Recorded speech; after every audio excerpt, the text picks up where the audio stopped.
Okay, good afternoon, everyone. It's very special that we have got the opportunity to have discussions with the audience tonight. It's been my privilege and honor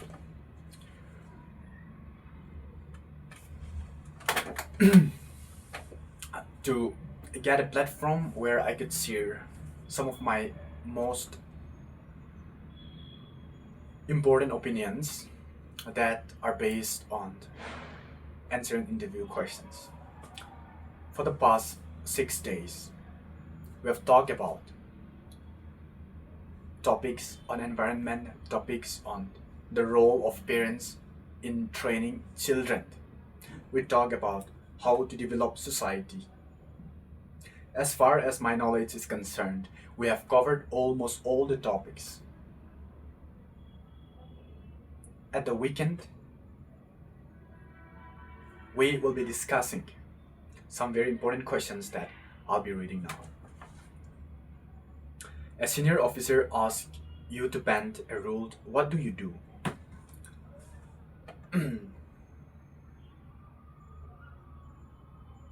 To set yourself free from troubles, what do you do?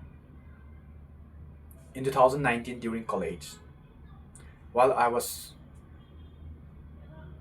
on the way to playing football, I got caught by traffic police because I was not wearing helmet.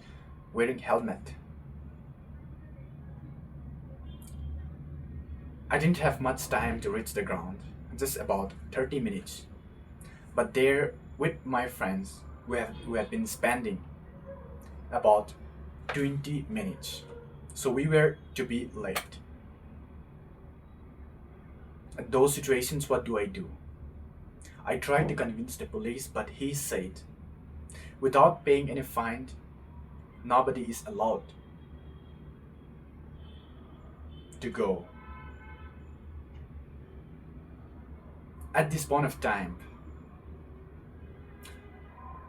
what I want the policeman to do is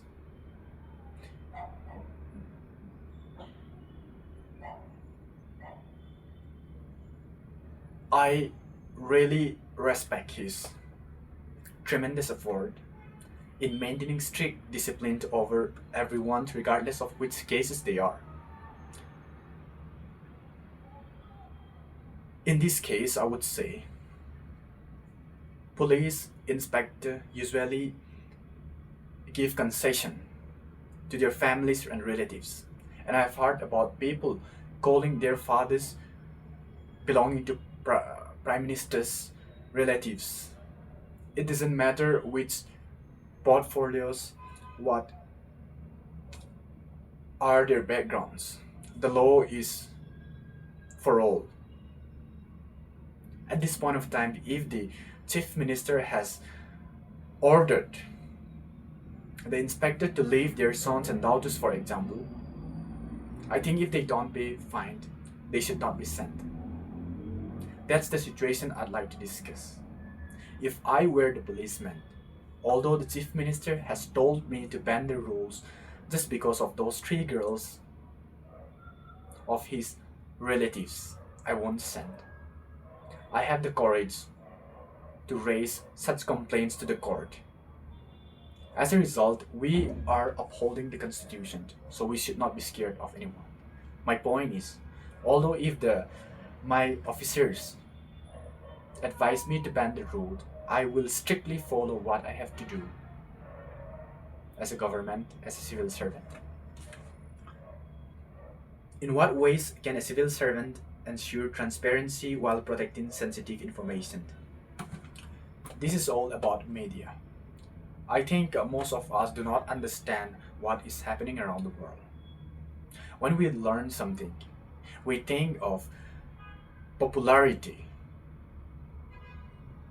As a result of this, we tend to forward some sensitive messages to relatives, to the public, so that people can praise us with the good deeds we have. As the case is sensitive, it is not appropriate to communicate with someone. And my point is, if the case is sensitive, I should not explore myself on medias. That will be the best option to prevent such sensitive messages, because once it is done, you cannot stop the messages you have sent in the morning, in the early morning, especially if these informations have been spreaded through various news channels. Everything is gone. It is quite difficult to banish digital footprints. Therefore, I should restrict myself from sharing sensitive messages on medias. Which recent schemes do you think has the most potential and why? I will talk in the context of India. In 2022, Agniveer scheme allowing young soldiers to get involved in the armed forces for 4 years, including the training. They will be active service for about 3 years, and after this they are allowed to leave the service, and some who are getting selected after these 3 years will continue joining the service. In this case, what I'd like to conclude is there are lots of young students who are not able to join colleges. Not everyone belongs to the rich family where only few siblings, where only few children are available. A lot of marginalized people have faced problems in this case. To those who are minority, battling with financial instabilities, they have the opportunity to join the armed forces without any difficulties, as long as they are fit and fine in physical. They don't have to spend more time on mentalities, on mental education, because they are well prepared and they are asked to be qualified for the running. When they are passed with the running, then the problems will not be the same. And it's important that this is one way on how we extend employment rate in our country. So friends, there are lots of schemes, women empowerment, Jal Jeevan, smart cities missions, digital India, these are parts of schemes. But they are beneficial only to some certain farmers. Those who are marginalized communities are always neglected. With the introduction of Agniveer has paved employment rate, employment generation to hundreds of youths in our country. Today, as per my expectation, 70% of youth who used to be roaming around wildly are now getting into service while serving the nation. At the same time, they are receiving good incomes from the central government, which is quite helpful for their livelihood. Thank you.